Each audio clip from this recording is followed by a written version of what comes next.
Siguro nakita ko lang sa picture, di mas lalo mong nakita.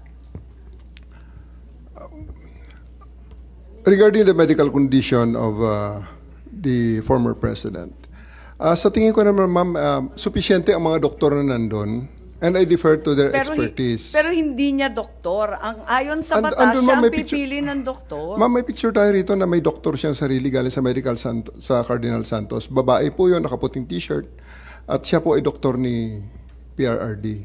Ang sa akin lang dito, ma'am, is that I take comfort on the fact that we have a benefit of 2020 hindsight, ma'am. Bago maglanding aeroplano ni President Duterte, he himself was the one who made a video, pinadala niya sa anak niya, pinost ni Kitty, sinasabi niya okay siya. So I think all the discussions now about his medical condition, parang siya na mismo nagsabi mo na okay siya bago maglanding sa Hague. At ibinigay niya kay Kitty yon, pinost sa internet yon, and everyone saw it. Thank you, ma'am. Madam Chair, I understand what you're saying, General Torre. Ang problema nga, kung ako ay pulis sa Batanes, sa kahit saan, sa sulok ng Taguig, sa sulok ng Pangasinan, sa sulok ng ang laki-laki ng Davao, Cebu City, tapos sinabing kailangan ko doktor ko, and then sabihin isa lang sufficiente or sa militar sufficiente, paano kung may nangyari sa kanila? That's why the law is clear. The law is clear. Doctors, priest, choice nung inaaresto or dinidetain, and then ganun din pag family members. No ifs, no buts. Diba? So, I have seen Supreme Court cases where they said that this is not to be a precedent, that this is a special case. Diba? We've seen Supreme Court cases. So, if you say this is a special case, given the circumstance, I will not say you're right, but I will not argue with you. But if you tell me, sir, okay naman siya, o tignan mo. So paano nga kung, kasi the law is clear Hindi naman ikaw magsasabing sufficiente, hindi. But you're supposed to allow all of his doctors in right away, and you're supposed to allow his family members there and not deny them. So yun lang yung point that I want to make. Especially kung si Ambassador Lacanilao also is certifying to the ICC. I'm not sure but tingin ko, kaya hindi kinuha kagad si President Duterte na hindi mo pa napirmahan lahat. Because ayaw nilang kunin tapos hindi fit to travel, pag na-stroke yun o may nangyari sa kanya, human rights institution yun, sila pagbibintangan. Kaya ka pinapirma muna na at hindi kukunin hanggang hindi ka pumirma para yung responsibility na sa atin. Diba? So that's what I'm saying, General Torre, that what I'm discussing with you now is beyond what happened here. It's the revised rules of PNP operational procedure vis-a-vis the Republic Act 7438. Sa 7438, there's no exception Hindi sinabi dito na pag ganitong oras, hindi na pwede yung anak. Pagka ganito, yung doktor, pipila ka sa labas, hindi ganitong oras. Diba?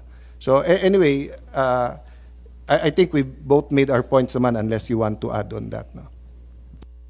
Yes, if it's all right, I think Attorney Martin Delgra is now online.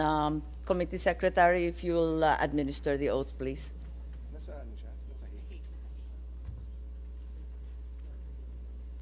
Nasaan si Attorney Delgra? I'm here, Madam Chair. Yes, where are you I'm physically present, located? Via Zoom. Nasa I'm Hague actually pa at po The Hague, kayo? the Netherlands. Mukhang malamig ang damit nyo Opo, so medyo, I'm not used to this kind of weather po. Sige, yes, Secretary, Malamig. please. Attorney Delgra, kindly raise your right hand, please. Do you swear to tell the truth and nothing but the truth in the Senate investigation? Yes, I do. Thank you, sir. Madam Chair. Yes, thank you very much, Attorney Delgra. You said you had some questions for Ambassador Lacanilao. Please proceed. If I may, Madam Chair, just a very short opening statement, because I have been listening to the proceedings earlier, especially on what Ambassador Lacanilao said, as well as General Torres' statement made earlier. But before that, if I may make a very short opening statement, if I may be allowed. Yes, please go ahead. Thank you. I thank the Senate Committee for inviting me in today's hearing. At the outset, it is our humble submission that the Senate Committee and eventually Congress to craft meaningful legislation, among others, on making persons liable who bring, cause to bring, or forced to bring Filipinos out of the country without legal or proper travel documents. We understand that under current legislation, I may not be properly informed, but it is only the person who travel or attempt to travel illegally abroad who is personally liable. In the case of the former President Rodrigo Roa Duterte, he has vehemently objected his transport to The Hague, the Netherlands. When General Torre and his PNP personnel were finally able to surround and secure the person of the former president and eventually into the plane and to The Hague, he loudly objected, and I quote, "You have to kill me to bring me to The Hague." He said that at least twice. That said, the former president, he has consistently said that he will face any case that may be filed against him in the Philippines in relation to his administration campaign against illegal drugs. Another point that I would like to state here for the record for the Senate committee to consider is to review the consistent government policy to assist any Filipino harassed, arrested, detained, or even convicted abroad for whatever cases filed against them, extending in any legal assistance, including the repatriation of its citizen to the Philippines. Very recently, three Filipinos were detained in China, but were assisted by the Philippine government through this administration. And I think 2 or 3 days ago, 15 Filipinos whose cases were dismissed in Qatar, crediting this administration's assistance to our kababayan. What is upsetting and mind-boggling to me is that we have an elderly Filipino citizen, an 80-year-old Filipino, who was arrested and detained in the Philippines, allegedly by virtue of a foreign, not a local warrant, and forcibly brought out of the country to be brought to trial in a foreign court. And that is my opening statement, Your Honor. Thank you. And You had a that's precisely question? why what the government, Ambassador Lacanilao is saying is utterly untrue, as well as what General Torre have said earlier about the doctor. Ano po ang nangyari sa pakiwari ninyo? Kasi sinasabi ninyo hindi totoo yung sinabi ni Ambassador Lacanilao at ni General Torre. Ano ba talaga nangyari? Just to give context, Madam Chair,